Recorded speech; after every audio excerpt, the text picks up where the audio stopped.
Warren Buffett, ये नाम सुनते ही मतलब जहन में आता है बेमिसाल कामयाबी, है ना? हाँ बिल्कुल, दुनिया के सबसे सफल निवेशकों में से एक। तो आज हम ना उनके जो वो मशहूर 10 सफलता के नियम हैं, उन पर थोड़ी गहराई से बात करने वाले हैं। जी तो देखते हैं कि इन नियमों में क्या खास है, क्या हम सीख सकते हैं। बिल्कुल, और कोशिश यही रहेगी कि हम समझें कि असल में बफे की जबरदस्त सफलता के पीछे सोच क्या है, सिद्धांत क्या है। तो शुरुआत करते हैं जुनून से, पैशन से।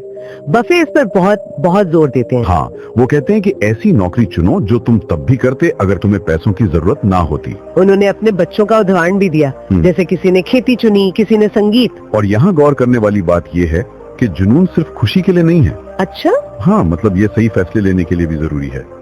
बफे मानते हैं कि ये सोचना कि दुगना पैसा तुम्हें ज्यादा खुश कर देगा, ये शायद एक गलती है। जुनून के बिना लोग अक्सर पैसे के पीछे गलत चीजें कर बैठते हैं, जैसे बेवजह कर्ज लेना या शॉर्टकट ढूंढना। अच्छा पॉइंट है। और फिर जब लोगों को काम पर रखने की बात आती है, हायरिंग की, हाँ, तो वहाँ बफे 3 चीजें देखते हैं: ईमानदारी, इंटेलिजेंस और एनर्जी। ईमानदारी, बुद्धिमत्ता और ऊर्जा। लेकिन वो कहते हैं कि पहली चीज यानी ईमानदारी वो सबसे ज्यादा जरूरी है। उनका वो फेमस कोट है ना, हाँ बताइए, कि अगर किसी में ईमानदारी नहीं है तो बाकी 2 चीजें, इंटेलिजेंस और एनर्जी, आपको बर्बाद कर देंगे। तो फिर आप चाहेंगे कि वो बेवकूफ और आलसी हो? बिल्कुल, ये सिद्धांत दिखाता है कि भरोसा कितना जरूरी है, चाहे बिजनेस हो या जिंदगी।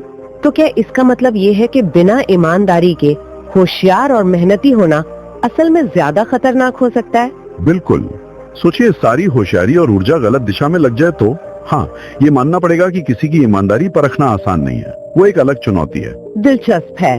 अच्छा, आगे बढ़ते हैं। बफे योग्यता के दायरे यानी सर्कल ऑफ कॉम्पिटेंस में रहने की बात करते हैं। हाँ, ये बहुत महत्वपूर्ण है। वो कहते हैं, मैं अपनी योग्यता के दायरे में रहता हूँ। उन्होंने टॉम वॉटसन का भी जिक्र किया था शायद। हाँ, कि मैं जीनियस नहीं हूँ, पर मैं कुछ जगहों पर होशियार हूँ और मैं उन्हीं जगहों के आसपास रहता हूँ। मतलब जो चीजें आप समझते हैं उन पर ध्यान दें और बाकी को अनदेखा करें। हाँ, और तथ्यों पर टिके रहें, भले ही दूसरे लोग आपसे सहमत ना हो।